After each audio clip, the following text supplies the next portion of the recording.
স্বর্ণমুদ্রার মধ্যে এশিয়ার সব রাজা বাদশাহদের প্রচলিত স্বর্ণমুদ্রা রয়েছে। অর্থমন্ত্রী থামতেই কথা বলে ওঠে প্রেসিডেন্ট, মন্ত্রী ও আমার পলিট ব্যুরোর প্রিয় সদস্যবৃন্দ। আমার কাছে এখনও এটা বিস্ময়ের যে আমাদের নিষিদ্ধ নগরীর মাটির তলায় এত সম্পদ লুকানো ছিল এবং কুবলাই খানের সে সম্পদ এখন আমাদের হাতে। আমি মনে করি আমাদের মহান চীনের মহান জনগণের এটা ভাগ্য যে মাটির তলার বিশাল এক সম্পদ বহু শতাব্দী পাড়ি দিয়ে আজ তাদের হাতে এসে পড়েছে। এটা আমাদের মহান চীনের সৌভাগ্য এবং বিস্ময়করভাবে এই সৌভাগ্য তাদের হাতে এসেছে চীনের হারানো এক মুসলিম সন্তানের হাত ধরে, যে বিশ্বের এক অতুলনীয় ব্যক্তিত্ব যাকে নিয়ে চীন গর্ব করতে পারে। থামল প্রেসিডেন্ট, সামনে পানির গ্লাস টেনে নিয়েছিল। এই ফাঁকে উঠে দাঁড়ায় পলিট ব্যুরোর প্রভাবশালী সদস্য ও গুরুত্বপূর্ণ তিয়ানজিন প্রদেশের অবিসংবাদিত ও জনপ্রিয় নেতা জিন শিয়াংশাও। বলল, এক্সিলেন্সি মিস্টার প্রেসিডেন্টের সব কথার সাথে আমি একমত। তার কথার সাথে যুক্ত করে স্পষ্ট করে বলতে চাই, মিস্টার আহমদ মুসা চীনে না এলে এই সম্পদ আমরা খুঁজে পেতাম না। অন্যদিকে তিনি আসায় তারই সাহায্যে আমরা চীনের আত্মবিনাশী আগ্রাসী এক শক্তির উত্থানকে ধ্বংস করতে পেরেছি।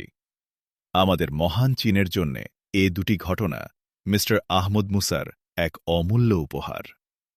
মহান চীন স্মারক হিসেবে যতই ক্ষুদ্র হোক, একটা গিফট কি আহমদ মুসাকে দিতে পারে না? থামে জিন শিয়াংশাও। আবার মুখ খোলে প্রেসিডেন্ট, বলে, ধন্যবাদ মিস্টার জিন শিয়াংশাও। মন্ত্রিসভা ও পলিট ব্যুরোর এই জরুরি মিটিং ডাকা হয়েছে ধন ভাণ্ডার সংক্রান্ত সর্বশেষ অবস্থা জানাবার জন্যে। আরও একটা বিষয় আছে, সেটা আহমদ মুসাকে নিয়ে। আপনি জানেন, সন্ধ্যার আগে আমাদের যে বৈঠক হয়েছে সেখানে সবাই একমত হয়ে একটা প্রস্তাব দিয়েছেন। সেটা আহমদ মুসাকে জানাবার জন্যে তাকে কষ্ট দিয়ে ডেকে এনেছি। বলে একটু থামে প্রেসিডেন্ট, তাকায় আহমদ মুসার দিকে, বলে, মিস্টার আহমদ মুসা, আমাদের মন্ত্রিসভা এবং পলিট ব্যুরো মনে করে তোমার হাত ধরে যে ধনভাণ্ডার উদ্ধার হয়েছে তাতে তোমার হক আছে। এজন্যেই স্থির করা হয়েছে বিভিন্নজন এ ব্যাপারে যে প্রস্তাব দিয়েছেন সেগুলোর প্রত্যেকটি আলাদা আলাদা কাগজে লেখা হয়েছে। এগুলো নিয়ে লটারি হবে। তুমি বা তোমার পক্ষ থেকে কেউ একজন একটি কাগজ তুলবে। সে কাগজে যা লেখা থাকবে সেটাই তোমার জন্যে চীনা জনগণের উপহার। সেই লটারি এখনই অনুষ্ঠিত হবে। থামে প্রেসিডেন্ট। আমি কিছু কি বলতে পারি এক্সেলেন্সি? আহমদ মুসা বলেছিল প্রেসিডেন্টকে। অবশ্যই মিস্টার আহমদ মুসা, বলে প্রেসিডেন্ট।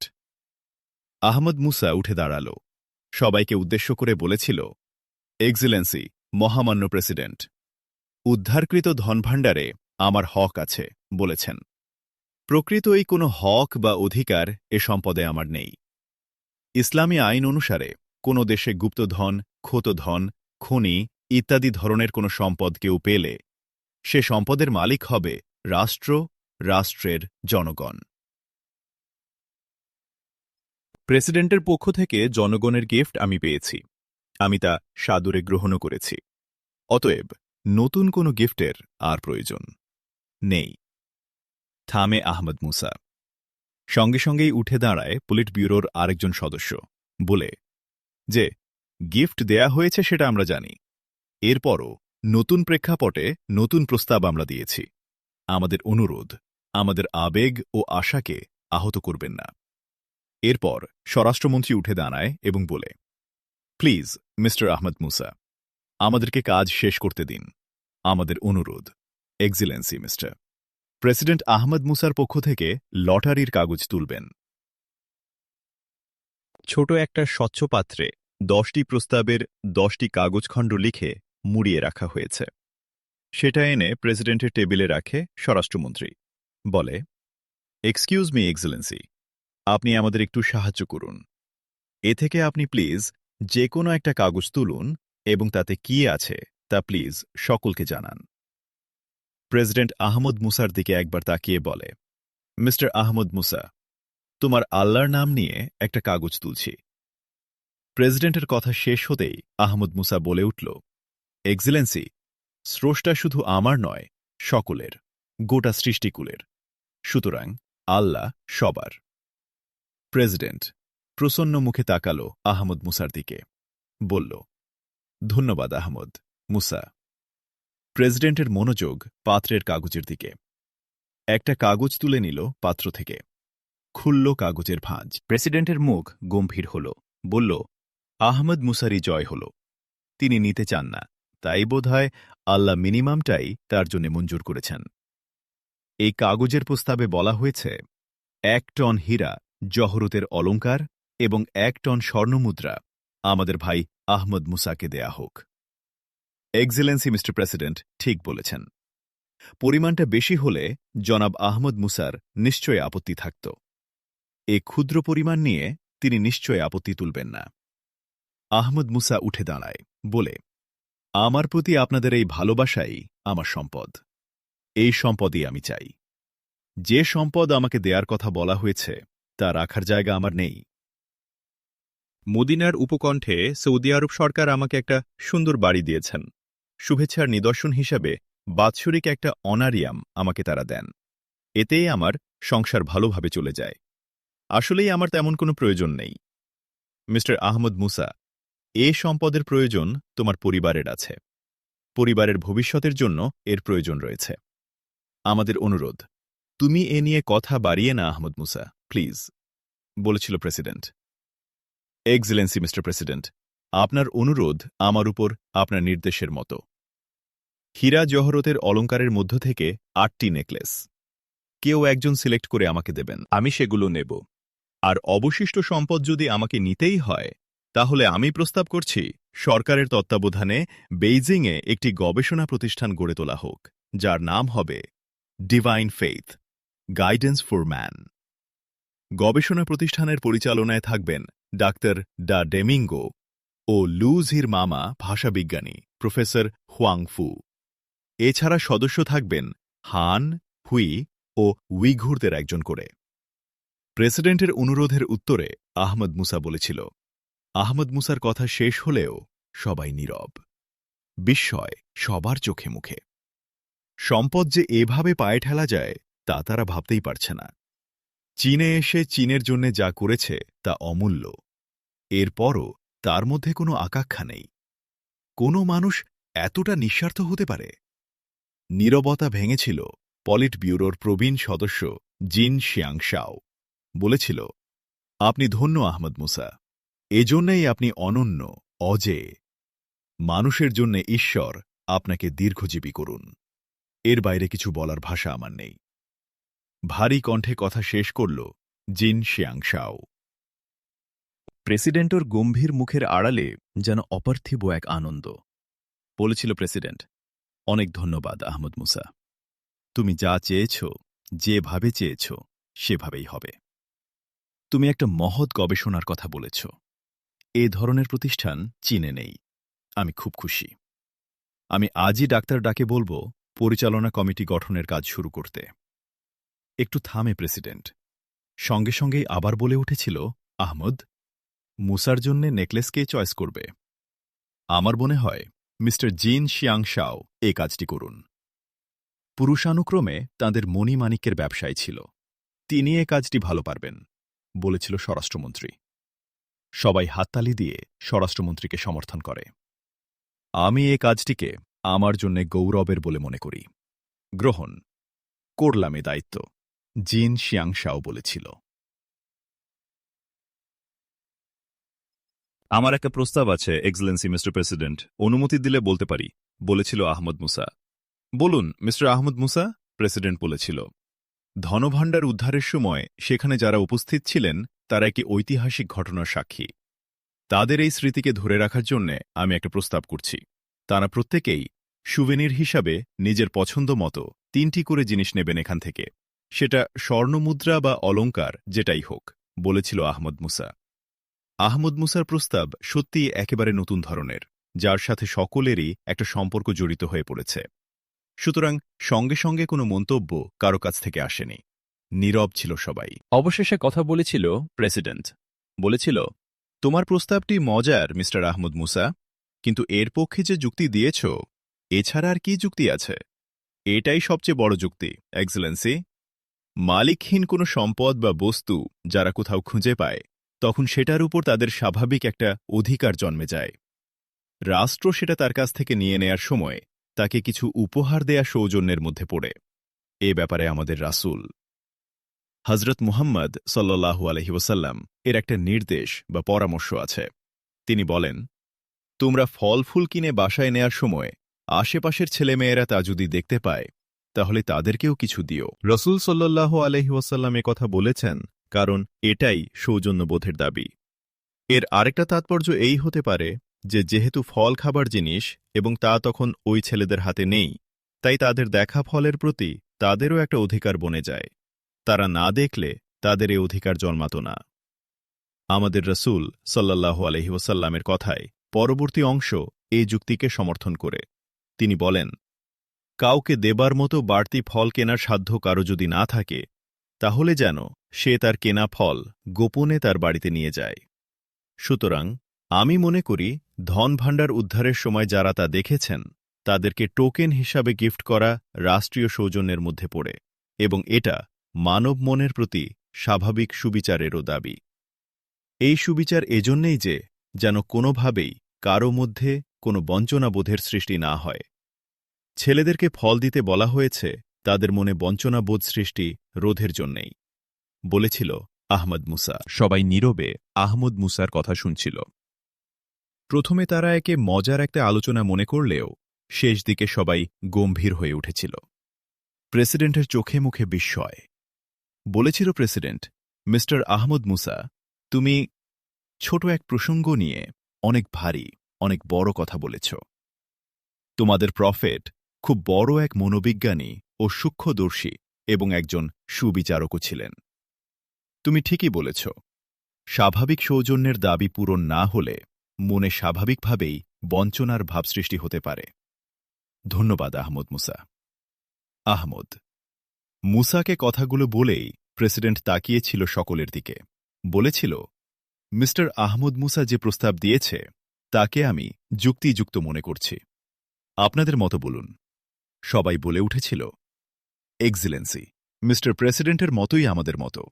আহমদ মুসাকে ধন্যবাদ যে তিনি মানবিক সম্পর্ক ও সুবিচারের একটা বিষয়কে সুন্দরভাবে তুলে ধরেছেন।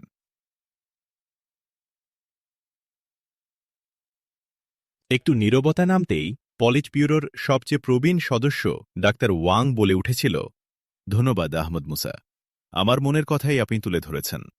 সত্যি, আমার মনের অবচেতন কোণে একটা অপ্রাপ্তির বেদনা এইভাবে ছিল যে কুবলাই খানের লেজেন্ডারি হীরা জহরতের একটা নিদর্শন যদি আমার ঘরে থাকত। ডাক্তার ওয়াংয়ের কথা শেষ হতেই আরেকজন তরুণ সদস্য বলে উঠেছিল, শুধু আপনার নয় স্যার, আমি সহ মনে হয় সবার মনেই এই লেজেন্ডারি ধনভাণ্ডারের স্মারক হিসাবে একটা সুভেনির পাবার আকাঙ্ক্ষা ছিল। সঙ্গে সঙ্গেই আরও কয়েকজন বলে উঠেছিল, মিস্টার আহমদ মুসার প্রফেটের মতো মিস্টার আহমদ মুসাও একজন মনোবিজ্ঞানী।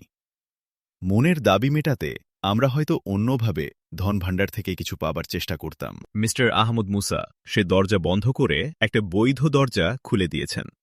এইভাবে সুবিচারের সূক্ষ্ম সব দিক দেখা হলে সমাজ থেকে সব দুর্নীতি, সব বঞ্চনার অবসান ঘটতে পারে।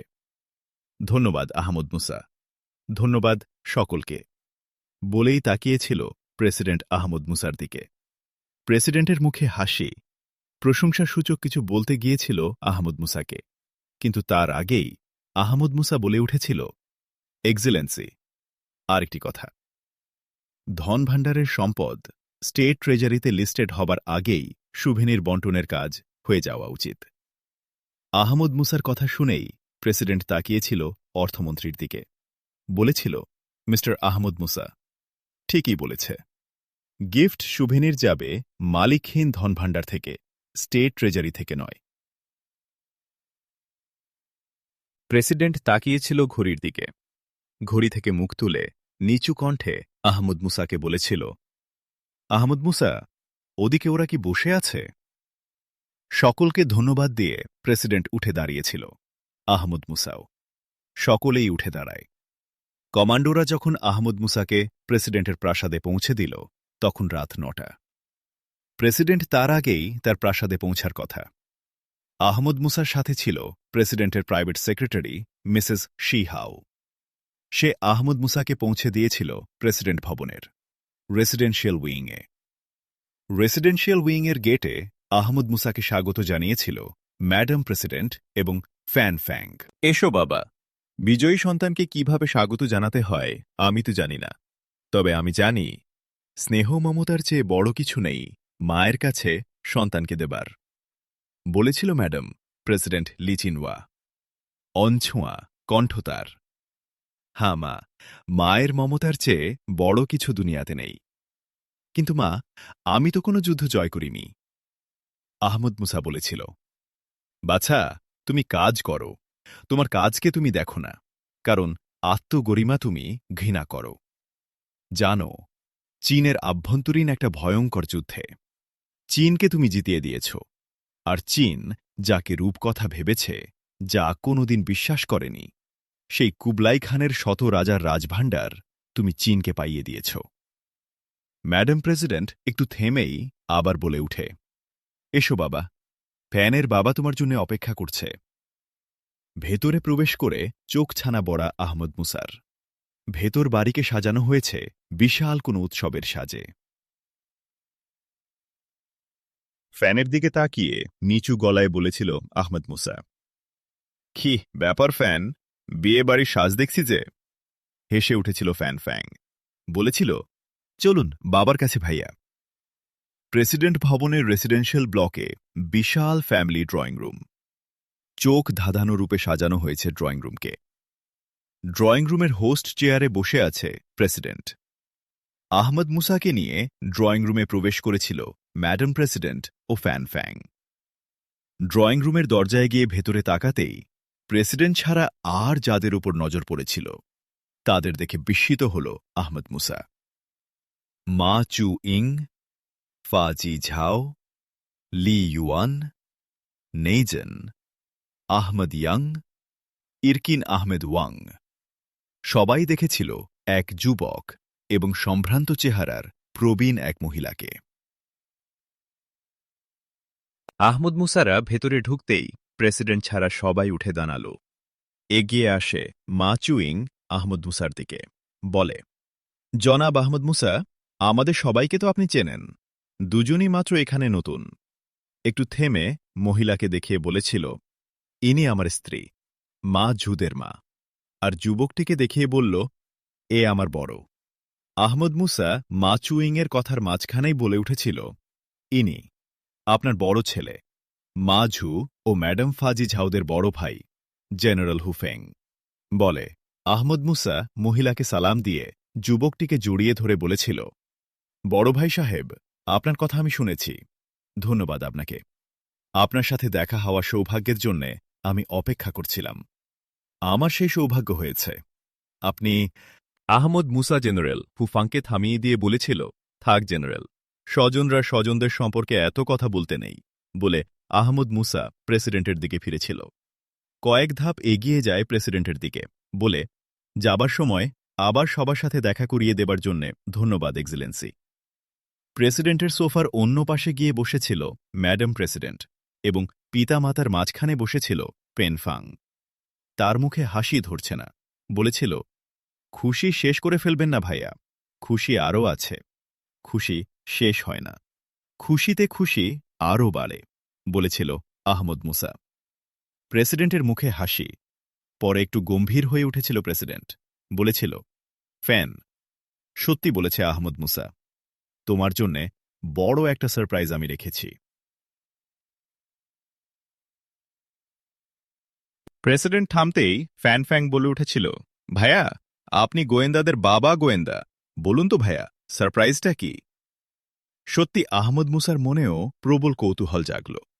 হঠাৎ চিন্তাটা ছুটে এলো আহমদ মুসার মনে, এত সাজগুজের ঘনঘটা, এত মেহমান বাড়িতে, এ সময় তো সবার সামনে থাকার কথা লিয়েন হুয়ার, সে কোথায়? আর মা ঝুর পরিবারের সবাই এসেছে, মা ঝু আসেনি কেন? কপাল কুঞ্চিত হল আহমদ মুসার। আনন্দের একটা বন্যা যেন ঝিলিক দিয়ে উঠল আহমদ মুসার মনে। লিয়েন হুয়া কোথায় ফ্যান? ফ্যানকে প্রশ্ন করেছিল আহমদ মুসা। হাততালি দিতে উঠে দাঁড়িয়েছিল ফ্যান ফ্যাং, বলে উঠেছিল আনন্দের এক প্রবল উচ্ছ্বাসের মধ্যে, ভায়া, ড্রয়িং রুমের ডান গেটের দিকে তাকান ভায়া। সেদিকে তাকায় আহমদ মুসা। দেখতে পেয়েছিল বধূ বেশি লিয়েনহুয়া ও বর বেশি মা ঝুঁকে দুপাশে নিয়ে দরজা দিয়ে প্রবেশ করছিল হাস্যোজ্জ্বল এক যুবতী মহিলা। প্রবল আনন্দ, শয়লাবের আকস্মিক ধাক্কায় কয়েক মুহূর্তের জন্য বিমূঢ় হয়ে পড়েছিল আহমদ মুসা। ম্যাডাম প্রেসিডেন্ট এগিয়ে গিয়ে বরকনেকে তাদের আসনে বসায়। ফ্যান ছুটে গিয়ে লিয়েন হুয়ার পাশে গিয়ে বসেছিল। আহমদ মুসা আলহামদুলিল্লাহ, আল্লাহু আকবার বলে প্রেসিডেন্টের দিকে ফিরেছিল। বলেছিল, ধন্যবাদ এক্সেলেন্সি, আমি সত্যি সারপ্রাইজড, আমি খুব খুশি। আহমদ মুসা, আমি তোমার উপর এত খুশি যে কোনো কিছুর মধ্য দিয়েই এর প্রকাশ ঘটানো সম্ভব ছিল না। অবশেষে আমি এদের বিয়েকে তোমার জন্যে উপহার হিসেবে আয়োজন করেছি। আমি বুঝতে পেরেছিলাম নানা কারণেই তুমি এই দুইজনের মিলন আন্তরিকভাবে চেয়েছ। আমি তা পূরণ করতে পেরে নিজেকে ধন্য মনে করছি, বলেছিল প্রেসিডেন্ট। ধন্যবাদ এক্সেলেন্সি, আমার জীবনে এত বড় সারপ্রাইজ কখনো ঘটেনি, এমন আনন্দ কোনো কিছুতে আমি কখনো পাইনি। অনেক ধন্যবাদ এক্সেলেন্সি আপনাকে। দোয়া করি আমার এই দুভাই বোনের এই মিলন আমাদের নবী নন্দিনী মা ফাতিমা ও আলী রাদিয়াল্লাহু আনহু এর মতো যেন হয়, বলেছিল আহমদ মুসা। প্রেসিডেন্টের ড্রয়িং রুমেই বিয়ের কাজ সমাধা হয়েছিল। দুজন কর্মজীবনে প্রবেশ না করা পর্যন্ত বাইরের জগতে বিয়ের বিষয়টি সম্পূর্ণ গোপন রাখা সিদ্ধান্ত হয়। বিয়ে পড়ায় আহমদ মুসা, দোয়া করে ইরকিন আহমেদ ওয়াং। বিয়ের পর ডিনারের অনুষ্ঠান হয়, আর ডিনারের পর হয় আহমদ মুসার সংবর্ধনা।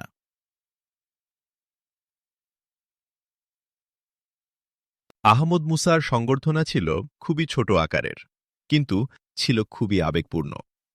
ছোট একটা মানপত্র পড়ে ফ্যান ফ্যাং, প্রেসিডেন্টের মেয়ে।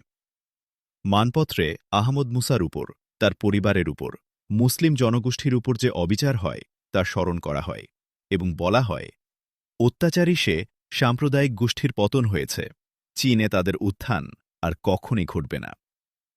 আমরা সকলে সকলের তরে। আহমদ মুসার এই শিক্ষা, আহমদ মুসার মহান ধর্মের এই আদর্শ, আহমদ মুসার মাধ্যমেই আমাদের মহান। চীনে মৈত্রী, সহমর্মিতা, সহযোগিতার এক নতুন দিনের সূচনা করেছে। আহমদ মুসার কাছে এটা আনন্দের, কিন্তু তার চেয়ে বড় আনন্দের আমাদের কাছে। আমাদের ভাবতে ভালো লাগছে তিনি আমাদের মহান চীনের মানুষকে মাফ করেছেন। মাফ করেছেন বলেই তো ফিরে এসেছেন। আবার তার হারিয়ে যাওয়া, দূরে সরে যাওয়া আমাদের জন্য হবে অসহনীয় কষ্টের। পড়তে গিয়ে বারবার কান্নায় আটকে গেছে ফ্যান ফ্যাংয়ের কণ্ঠ। ফ্যানের সাথে সবাই কেঁদেছে। আহমদ মুসাও অশ্রু রোধ করতে পারেনি। প্রেসিডেন্ট বলেছিল, মা ফ্যান আনন্দের অনুষ্ঠান করতে গিয়ে তুমি কাঁদলে, সবাইকেই কাঁদালে। প্রেসিডেন্টের কণ্ঠ ছিল অশ্রুসিক্ত। আহমদ মুসার বিদায়ের খুঁটি হয়ে উঠেছিল আরও অশ্রুসিক্ত। মা চু ইং ও ইরকিন আহমেদ ওয়াং দুজনেই একসাথে আহমদ মুসাকে জড়িয়ে ধরে কেঁদে ফেলেছিল। বলেছিল, আমরা আমাদেরকে চিনতাম না, চীনকেও চিনতাম না। তুমি অসাধ্য সাধন করে গেলে বাবা। সিংকিয়াংয়ের সাবেক গভর্নর ও নেইজেনের বাবা লি ইউয়ান আহমদ মুসাকে বুকে টেনে নিয়ে বলেছিল, তোমাকে বলার মতো আমার কিছু নেই, তুমি যা তাই করেছ। শুধু আল্লাহ শুকরিয়া আদায় করি যে তিনি দয়া করে চীনে তোমাকে পাঠিয়েছিলেন। আহমদ মুসা তাকে কানে কানে বলেছিল, স্যার, পলিট ব্যুরোর একজন প্রবীণ সদস্যকে সিংকিয়াংয়ের গভর্নর বানাবেন। আপনি ডেপুটি গভর্নরের পদ নিতে অস্বীকার করবেন না বলে তুমি ভালো করেছ, বলেছিল লি ইউয়ান। পিতার পাশেই দাঁড়িয়েছিল নেইজেন ও আহমদ ইয়াং। দুজনেরই চোখে জল। আহমদ মুসা ওদের দিকে এগিয়ে গিয়ে হেসে বলেছিল, পুরনো ভাইকে চেনার পরেও কাঁদছ কেন? দুহাতে মুখ ঢেকে কেঁদে উঠেছিল নেইজেন। বিদায়ের সময় স্বজনদের কাঁদতে নেই, বলেছিল আহমদ মুসা। নেইজেন তাড়াতাড়ি হাত সরিয়ে ওড়না দিয়ে চোখ মুছে বলল, মানুষকে শুধু কাঁদান, হাসতে দেন না আপনি মানুষকে। আল্লাহকে বলো, আমাকে নয়। তাহলে দেখবে একদিন কোনো সুখবর পেলে এসে হাসিয়ে যাব। বলে আহমদ মুসা এগোল বর ও কুনেবেশি মাঝু ও লিয়েন হুয়ার দিকে। ওদেরও চোখে অশ্রুর প্রবাহ। অশ্রু মুছে ফেল মাঝু, লিয়েন হুয়া। তোমরা সমাজ বিনির্মাণের সৈনিক, জনগণের জন্য নতুন চীন গড়ার তোমরা সিপাহশালার। কান্না তোমাদের জন্য নয়, বলেছিল আহমদ মুসা আদর ভরা শক্ত কণ্ঠে। আমাদের আরেকটু বকে দিন ভাইয়া। এমন বকার জন্যে আর আপনাকে পাব না, কান্নারুদ্ধ কণ্ঠে বলেছিল লিয়েন হুয়া। ভাইয়া, আমাদের এ নতুন জীবন আপনার দান। একটু সময়ও আমাদের দিলেন না, বলেছিল মাঝু, কান্নাজড়িত কণ্ঠ তারও। হেসেছিল আহমদ মুসা, বলেছিল, এসব নিয়ে ভেব না। জীবনের গোটা সময় তো সামনে, আর পৃথিবীটা তো গোল, দেখা হয়েই যাবে এক সময়। হঠাৎ চোখ পড়ল ফাজি ঝাওয়ের উপর। কানসুর উৎসবের পোশাক তার পরনে। সে মাঝুদের পাশেই দাঁড়িয়েছিল। অন্যদের মতো তার চোখে অশ্রু নেই, কিন্তু তার মুখ আষাঢ়ে মেঘের মতো জলে ভরা। আহমদ মুসা এক ধাপ এগিয়ে তাকে সালাম দিয়েছিল, বলেছিল, কেমন আছেন? সেদিন আপনি দোয়া করে এসেছিলেন, আল্লাহ সাহায্য করেছেন। ফাজি ঝাওয়ের চেহারায় কেমন একটা আপন হারা ভাব। আহমদ মুসার কথা সে শুনতে পেয়েছিল কিনা বোঝা যায়নি। আহমদ মুসার কথার দিকে না গিয়ে সে বলেছিল, সবাইকে তো কিছু বলছেন, আমার জন্য কি কিছু বলার আছে? অবশ্যই, ম্যাডাম ফাজি ঝাও। আমি আপনাকে খুঁজছিলাম। আমার বলার বিষয় হল, আপনি চীনের বিজ্ঞানী, কিন্তু আমার কাছে মুসলিম দুনিয়ার আপনি সবচেয়ে মূল্যবান ব্যক্তি। আপনাকে আল্লাহ যা দিয়েছেন তা সম্ভবত আর কাউকে দেননি। এজন্যে আপনার প্রতিটি মুহূর্ত মূল্যবান। মূল্যবান সময়ের সদ্ব্যবহার আপনাকে করতে হবে, বলেছিল আহমদ মুসা। ফাজি ঝাও কিছুক্ষণ চুপ করেছিল, পরে বলল, আর কিছু স্যার? আহমদ মুসা একটু চিন্তা করে বলেছিল, আমার মন বলছে, যদি আপনার কাছ থেকে সবসময় আপনার কাজের প্রতিটি অগ্রগতি সম্পর্কে জানতে পারতাম। কিন্তু তা হবার নয়। রাষ্ট্রের সিক্রেট আইনে আপনি বাধা। শুনে কিছুক্ষণ নীরব ছিল ফাজি ঝাও, পরে বলেছিল, আপনার চাওয়ার চেয়ে বড় কিছু আমার কাছে নেই। গম্ভীর কণ্ঠ ফাজি ঝাওয়ের। আহমদ মুসা কিছু বলতে যাচ্ছিল, তখন সামনে এসে দাঁড়ায় জেনারেল হু ফ্যাং। আহমদ মুসা সেদিকে তাকিয়ে এগোল তার দিকে। জেনারেল হু ফ্যাং এসে জড়িয়ে ধরল আহমদ মুসাকে, বলেছিল, জনাব আহমদ মুসা, আপনার সম্পর্কে আগেও শুনেছি, এবার দেখার সৌভাগ্য হল। আপনি কি জাদু জানেন আমি জানি না। অন্য অনেক স্থানের মতো চীনে এসে আপনি অসাধ্য সাধন করেছেন। আপনি শুধু চীনের মানুষকে জয় করেননি, তার আগে প্রেসিডেন্ট ভবনও জয় করেছেন। ধন্যবাদ আপনাকে, অনেক ধন্যবাদ। ধন্যবাদ আমাকে নয়, আল্লাহকে দিন, বলেছিল আহমদ মুসা। আলহামদুলিল্লাহ বলে একটু থেমেছিল জেনারেল হু ফ্যাং। প্রায় সঙ্গে সঙ্গেই আবার বলে ওঠে, আপনি করে গেলেন, তা রক্ষা করা এখনকার সবচেয়ে বড় কাজ। আমার জন্য আপনার কোনো পরামর্শ আছে? আপনি আল্লাহর সৈনিক হন, তাহলে সব মানুষ আপনার কাছ থেকে সুবিচার পাবে। এখন সুবিচার সবচেয়ে বড় প্রয়োজন, বলেছিল আহমদ মুসা। ধন্যবাদ স্যার, বলেছিল জেনারেল হু ফ্যাং। প্রেসিডেন্ট ও ম্যাডাম প্রেসিডেন্টের কাছে বিদায় নিতে গিয়েছিল আহমদ মুসা। হঠাৎ তার মনে পড়ল, ফ্যান ফ্যাংকে তো সে কোথাও দেখছে না। ম্যাডাম প্রেসিডেন্টের দিকে চেয়ে বলল, মা, ফ্যানকে তো দেখছি না, ঘুমিয়ে গেল না তো? হাসল ম্যাডাম প্রেসিডেন্ট। ইশারা করে আহমদ মুসাকে পাশের রুম দেখিয়ে দিল। পাশের রুমে গেল আহমদ মুসা। দেখল, দুই হাতে মুখ ঢেকে সোফায় হেলান দিয়ে বসে আছে ফ্যান ফ্যাং। আহমদ মুসা গিয়ে তার সামনে দাঁড়াল। দুই হাত টেনে নিল তার মুখ থেকে। অশ্রুর প্লাবন তার দুই কণ্ঠে। আহমদ মুসা নরম সান্ত্বনার কণ্ঠে বলল, ভায়াকে বিদায় দিতে এভাবে কাঁদতে নেই ফ্যান। ফ্যান সোফা থেকে উঠেই ছুটে এসে জড়িয়ে ধরল আহমদ মুসাকে। কান্নায় ভেঙে পড়ে বলল, ভাইয়া চলে যাচ্ছেন, আর দেখা হবে না। এটা সহ্য করতে পারছি না। আমার চারদিকের পৃথিবীটা ছোট হয়ে যাচ্ছে, এক অন্ধকার আষ্টেপৃষ্ঠে ঘিরে ধরছে। দম যেন আমার বন্ধ হয়ে আসছে ভাইয়া। আহমদ মুসা নিজেকে ছাড়িয়ে নিয়ে ফ্যানকে সোফায় বসিয়ে দিয়ে বলেছিল, ফ্যান, আমি কি খুব দূরে যাচ্ছি? তোমাদের কাশগড় থেকে পূর্ব আফ্রিকা তো খুবই কাছে। আমার বাড়ি মদিনা, সেটা তো আরও কাছে। সুতরাং ভাবার কি আছে? টেলিফোন, মোবাইল ও সামাজিক যোগাযোগ মাধ্যমে প্রতিদিন প্রতি মিনিটেই তো যোগাযোগ করা যায়। আমি আপনাকে কল করে পাব, যোগাযোগ মাধ্যমে পাব। রাগ করবেন না তো? কান্নাজড়িত কণ্ঠে বলেছিল ফ্যান ফ্যাং। হেসেছিল আহমদ মুসা, বলেছিল, এসবটি কোনো প্রশ্ন হল? চলো উঠো। উঠে দাঁড়িয়েছিল ফ্যান ফ্যাং। এসেছিল আহমদ মুসার সাথে। প্রেসিডেন্ট ও ম্যাডাম প্রেসিডেন্ট যে রুমে বসেছিল সেখানে এলো আহমদ মুসা ও ফ্যান ফ্যাং। আহমদ মুসা, তোমার জিনিস পৌঁছে গেছে, বলে প্রেসিডেন্ট একটা সুদৃশ্য প্যাকেট আহমদ মুসার হাতে তুলে দিল। প্যাকেটটি নিয়ে আহমদ মুসা প্রেসিডেন্টকে উদ্দেশ্য করে বলল, এক্সিলেন্সি, আপনার একটা অনুমতি চাই। কিসের অনুমতি? বলেছিল প্রেসিডেন্ট। এক্সিলেন্সি, আমি কুবলাই খানের ধনভাণ্ডার থেকে এই যে 8টি নেকলেস পেয়েছি, সেটা আমি নিয়েছি আমার 8 স্নেহভাজনকে দেব বলে। আপনার অনুমতি চাই এক্সিলেন্সি, বলেছিল আহমদ মুসা। রাজ্যের বিস্ময় এসে আছড়ে পড়ল প্রেসিডেন্টের চোখে মুখে। কিছুক্ষণ স্তম্ভিত দৃষ্টিতে আহমদ মুসার দিকে তাকিয়ে থেকে বলেছিল প্রেসিডেন্ট, তার মানে আহমদ মুসা, কুবলাই খানের ধনভাণ্ডার থেকে তুমি কিছুই নেবে না? চীন ও চীনের জনগণ যা পেল, সেই পাওয়ার সাথে তো আমিও শামিল আছি এক্সিলেন্সি, বলেছিল আহমদ মুসা। আহমদ মুসা, তোমাকে চিনতে আমাদের আরও বহু সময় দরকার। তুমি এতটা নিঃস্বার্থ, এতটা নির্লোভ, সব মানুষকে এতটা আপন ভাবতে পারো বলেই তাদের জন্য জীবন বাজি রেখে কাজ করো, এবং এ কারণেই তুমি অজে আহমদ মুসা। জানি না এটাই মুসলিম চরিত্র কিনা। যদি তা হয় তাহলে মুসলমানরাই হবে দুনিয়াতে অজে, বলেছিল প্রেসিডেন্ট। এক্সিলেন্সি, শুধু মুসলিম চরিত্রের নয়, এ গুণগুলো মূলত মানব চরিত্রের।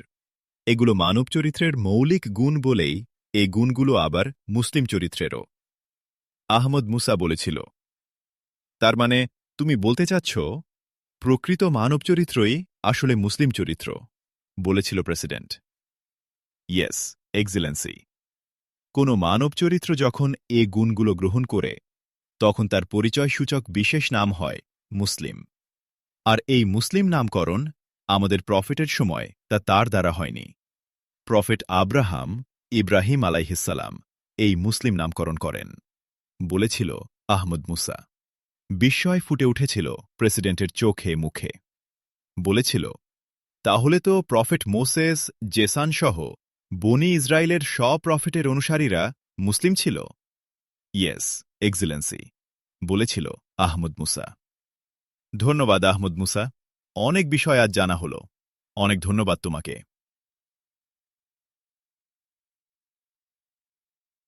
থেমেছিল একটু প্রেসিডেন্ট। বলেছিল আবার, তোমার সেই স্নেহভাজন 8 জনকে আহমদ মুসা। এক্সিলেন্সি, তাদের একজন হল আমার এই বোন ফ্যান ফ্যাং, আরেকজন সদ্য বিবাহিতা লিয়েন হুয়া।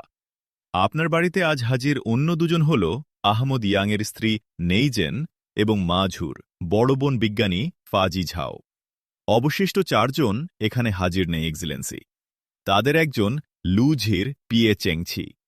অন্য 3 জন হল হেংসেন পাহাড়ে বসবাসকারী প্রাচীন পরিবারের প্রধান জি ঝি সেঙ্গের মেয়ে নে নুয়া এবং হেংসেন পাহাড়ে উইঘুর উদ্বাস্তু লোকদের প্রধান ওয়াং আলীর মেয়ে উম্মে খাওলা হুইফেং। এবং সর্বশেষ মানে 4র্থ জন হল নানিয়ান প্রাসাদ রক্ষা স্কোয়াডের প্রধানের প্রথম সন্তান, সদ্য ভূমিষ্ঠ পিতৃহারা মেয়ে জি জিয়ান, বলেছিল আহমদ মুসা।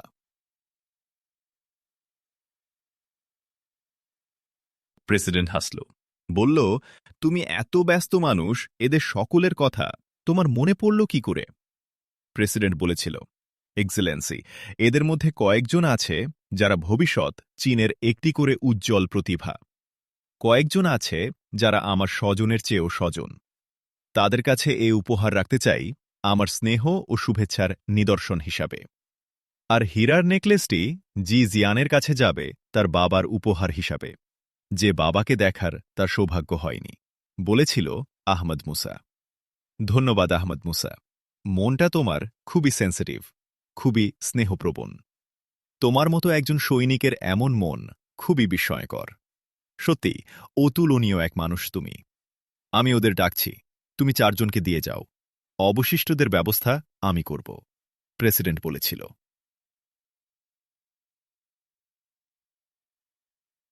প্লিজ এক্সেলেন্সি, আমি শুধু ফেনকে দিচ্ছি, ওদের আপনি দিয়ে দেবেন, হাতে সময় বেশি নেই, সবাইকে ডাকলে অনেক কথা হবে। বলেই আহমদ মুসা ম্যাডাম প্রেসিডেন্টের হাতের মোড়ক থেকে একটা হীরার নেকলেস তুলে নিয়ে এগোলো ফেন ফ্যাংয়ের দিকে। নেকলেসটি তুলে ধরেছিল ফেনের দিকে, বলেছিল, ভাইয়ের এ উপহারটি গ্রহণ করো ফেন। ফেনের অশ্রু ভরা 2 চোখ, অশ্রু গড়াচ্ছিল দুগণ্ড দিয়ে। সোজা হয়ে দাঁড়িয়ে মাথাটা একটু ঝুঁকিয়ে এগিয়ে দিয়েছিল আহমদ মুসার দিকে, বলেছিল, পরিয়ে দিন। বোন ফেন, আজ নয়, আমি চাই তোমার জীবনের এক শুভ দিনে এ নেকলেসটা তুমি পরবে, বলেছিল আহমদ মুসা। আজ আমার জীবনের শুভ দিন, বলেছিল ফেন ফ্যাং। দিন শুভ হলে চোখে অশ্রু থাকে না, আহমদ মুসা বলেছিল। সব অশ্রুই দুঃখের হয় না, আনন্দেরও হয়। প্লিজ পরিয়ে দিন, বলেছিল ফ্যান ফ্যাং।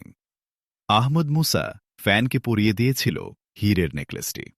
সঙ্গে সঙ্গেই অনিরুদ্ধ ফ্যান আছড়ে পড়েছিল আহমদ মুসার পায়ের উপর। এটা কি করলে ফ্যান? এটা চীনা রীতি নয়, মুসলিম রীতিও নয়, বলেছিল আহমদ মুসা। উঠে দাঁড়িয়েছিল ফ্যান। বলে ওঠে সে, আমি জানি ভায়া, আমি এটা ভারতীয় ফিল্মে দেখেছি। আমার এক শুভ দিনে জীবনে মাত্র একবারের জন্যেই তাদের কপি করলাম। ধন্যবাদ ফ্যান, বলে আহমদ মুসা তাকিয়েছিল প্রেসিডেন্টের দিকে।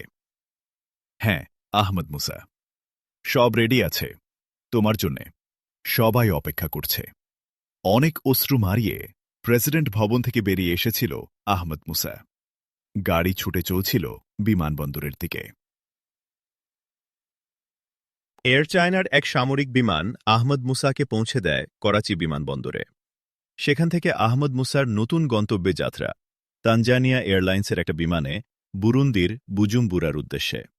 আহমদ মুসার জন্যে কষ্টকর বিদায়ের শেষ দৃশ্যটার পরে আহমদ মুসা প্রবেশ করছিল বিমানের গ্যাংওয়েতে। বিদায় দেয়ার জন্যে দাঁড়ানো সকলকে সরিয়ে দিয়ে ছুটে এলো ফ্যান ফ্যাং। দাঁড়ালো আহমদ মুসার সামনে পথ রোধ করে, বলল, বোনকে তো আপনি দিয়েছেন, কিন্তু বোনের তো কিছু দেয়া হয়নি, মনেই পড়েনি, বলে এদিক ওদিক তাকিয়ে ছুটে গেল যাত্রীদের স্বাগত জানানোর জন্য দাঁড়ানো এয়ারলাইন্সের 2 মেয়ের দিকে। মেয়ে দুটোর হাতে ফুলের গুচ্ছ। ফুলগুলো সুন্দর, কিন্তু গন্ধহীন। একটাও গোলাপ কুড়ি নেই, বলল দ্রুত কণ্ঠে ফ্যান ফ্যাং। মেয়েটি একটু মাথা নুয়ে সম্ভ্রমযুক্ত কণ্ঠে বলল, সরি ম্যাডাম, এই সিজনে গোলাপ খুব কম পাওয়া যায়। ধন্যবাদ। ওদের হাতে রাখা ফুলের গুচ্ছ থেকে বাঁচতে লাগল ফ্যান। কিন্তু পছন্দ হচ্ছে না একটাও। ম্যাডাম, আপনার কোটের পিন হলে কিন্তু একটা গোলাপ কুড়ি দেখছি, একটি মেয়ে হেসে বলল। কোটের পিন হোলের দিকে তাকিয়ে উজ্জ্বল হয়ে উঠল ফ্যানের মুখ। পিন হোল থেকে গোলাপ কুড়িটি খুলে নিয়ে মেয়েটিকে একটা ধন্যবাদ দিয়ে ছুটল আহমদ মুসার কাছে। গিয়ে দাঁড়াল আহমদ মুসার সামনে। ডান হাতে ধরা ফুলটা আহমদ মুসার দিকে বাড়িয়ে ধরে মাথাটা একটু সামনে ঝুঁকিয়ে বলল, চীনের এক সামান্য মেয়ের পক্ষ থেকে তার ভাইয়ার জন্যে অসামান্য এক উপহার।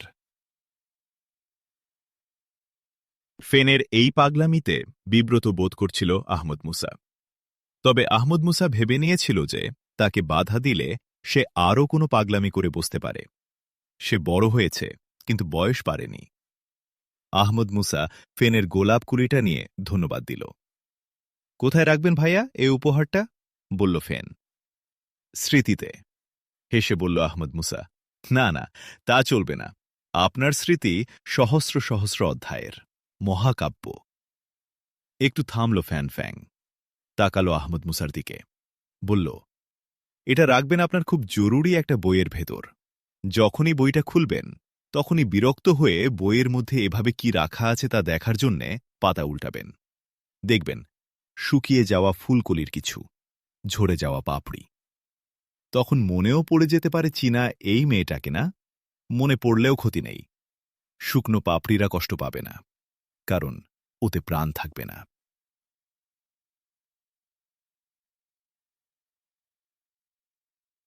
কান্নারুদ্ধ কণ্ঠে কথা শেষ করেই মাথা নিচু করে ছুটে পালাল ফ্যান ফ্যাং। লিয়েন হুয়া কয়েক ধাপ এগিয়ে এসে ফ্যানকে ধরে বুকের কাছে টেনে নিয়ে পিছু হটে সবার সাথে গিয়ে দাঁড়াল। উনি যত কাজ করেছেন এবং যত মানুষকে কাঁদিয়েছেন, মাপে তার কোনো পাল্লাটা বেশি ভারী হবে আমি জানি না, বলল নেইজেন। তার কণ্ঠ ঘারি। ওর দিকটাও ভাবো বোন, যিনি কাঁদেন তিনিই কাঁদাতে পারেন, বলল ফাজি ঝাও। তার চোখে একটা অন্তহীন শূন্য দৃষ্টি।